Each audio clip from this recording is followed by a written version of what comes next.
வேதனை உரமாகும் வேதனை உரமாகும் தேவனின்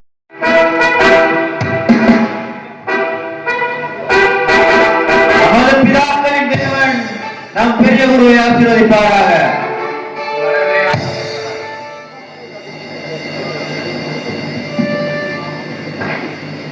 மதிப்பிற்குரிய மாமா அவர்களே, வாருங்கள். இன்று நீங்கள் மிகவும் மகிழ்ச்சியாக காணப்படுகிறீர்கள். நமது சமாதானத்தை கெடுக்கும் அந்த குழப்பக்காரன் அகப்பட்டுக் கொண்டார். வெற்றி, நமக்கு வெற்றி.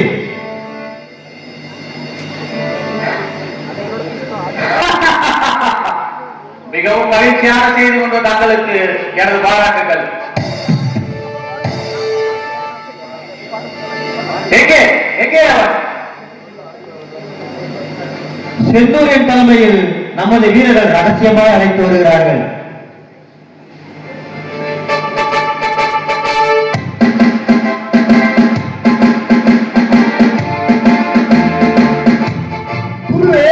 அந்த யூதாஸ் என்னை பாராப்படுத்துகிறான். என்ன ஏது நான் விசாரிங்க. என் குருநாதர் எங்கே? அவர் என்ன செய்ய போகிறீர்கள்?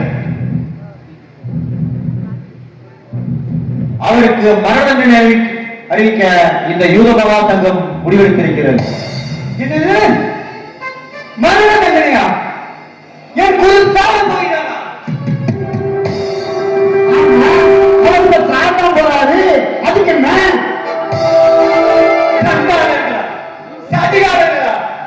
நல்ல மாதிரி நாடக மாதிரி என்னை ஏமாற்றி 30 வெள்ளைக்கார கையை குருநாதரை காட்டி பிடிக்க வச்சுட்டீங்களா? இதை ஏற்று என் குருநாதரை கொடுத்துருங்க.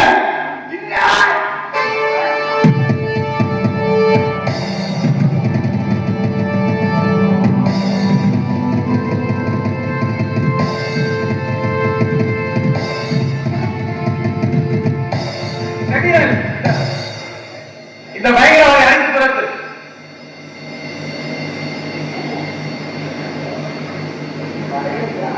என்ன மனிதன் மிக மோசமான ஆளா இருக்கான்.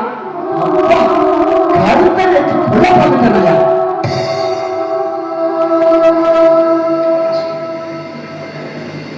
இந்த பணத்தை வீசுவது என்ன செய்வது? ஊருக்கு வெளியே அனாத படைகளை கிடைக்கும் ஒரு குயவண்ணத்தை வாங்கி போடுங்கள். எங்கே எங்கே இருக்கிறேன்? சீக்கிரம் அழைத்து வாருங்கள். தோழர்களே, அவரை இழுத்து வாருங்கள்.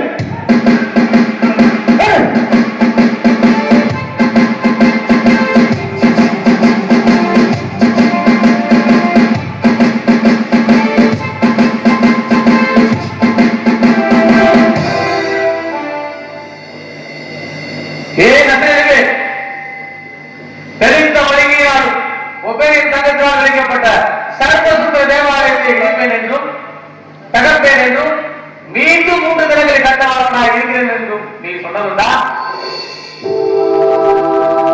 மோயிச சட்டத்திட்டங்களை நிர்மூலமாக்கி இந்த நாடக குழப்பம் பண்ணி நமது பரிசுத்த பிரார்த்தனைக்குரிய போதனைகளை விதித்தா என்றும் காலாமாய்க்குரிய பிரசங்களை செய்து மக்களை எங்களுக்கு எதிராக தெரிவித்தார் என்றும் இன்னும் வார்த்தைகளாக கிரியைகளாக அநேக தேவந்த பாதத்தை கட்டிக்கொண்டார். இதோ இங்கே குடியிருக்கும் சங்கத்தாரும் உனது குற்றத்தை உறுதிப்படுத்த தயாராக இருக்கிறார்.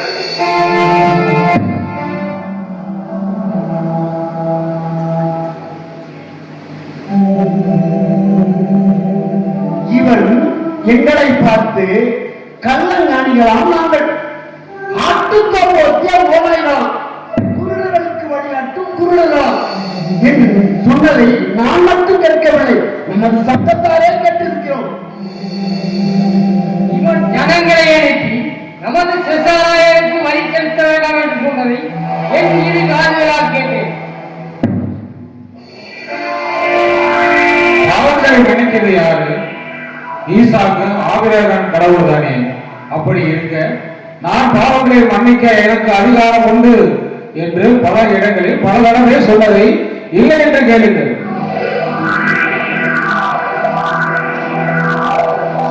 இவன் நம் பிதாக்களை விட பெரியவனோ? அவர்களுக்கு முன்னே நான் இருக்கிறேன் என்றும் நமது பரிசுத்த தேவாலயத்தை இடித்து 3 நாட்களில் கட்டுவேன் என்றும் சொன்னதை நான் கேட்டிருக்கிறேன்.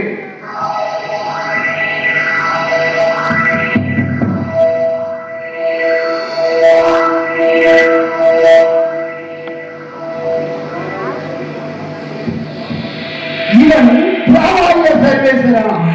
அவருக்கு இவர் சரிசமமா?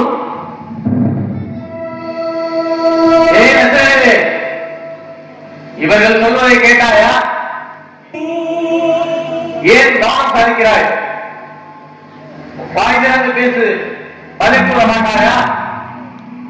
நித்திய சர்வேஸ்வரன் மேல் ஆணையிட்டு கேட்கிறேன், நீ மையாவதை தேவகுமார் தானா? எங்களுக்கு சொல்.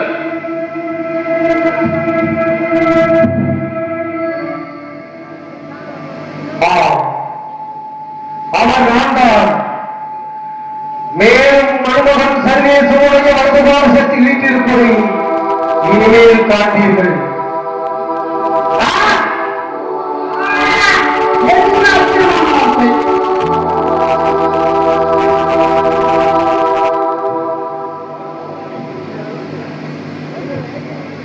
ஓ ஜெருசலேமே, இதை பார்க்க ஒரு மனித தேவதூதன் சொல்லக்கூடுமோ? இவன் நமக்கு முன்பாகவே இவ்வளவு பெரிய தேவதூதன் சொல்கிறான். இது சாட்சிகள் வேண்டியதென்ன? உங்களுக்கு தோன்றுவதை சொல்லுங்கள்.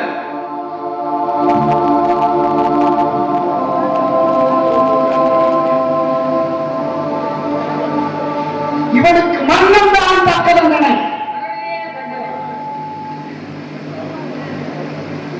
இவன் சாவுக்கு பாத்திரமாக என்று சொல்லிவிட்டீர்கள். நல்லது. வேதமாகவே சர்வேனுடைய கற்பனைகளுக்கும் அவரால் ஸ்தாபிக்கப்பட்ட அதிகாரத்துக்கு கட்டுப்படாதவர்களுக்கு வேத சட்டம் கூறும் தண்டனையாது.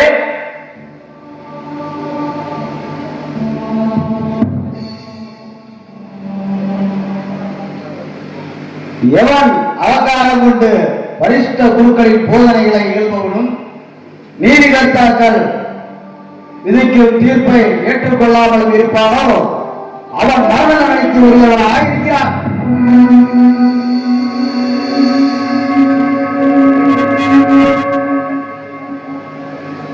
தேவதூதன் சொல்லுகிறவன் சம சமூகத்தில் நிறுத்தப்பட்டு கல்லால் எறியப்பட்டு கொல்லப்படுவான்.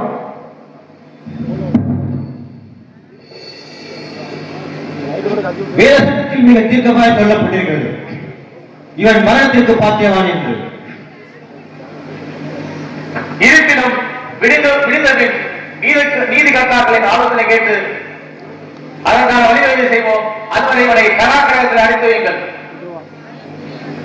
ஏய், பாருங்களேன், ஏய், எதுக்கு வரீங்க?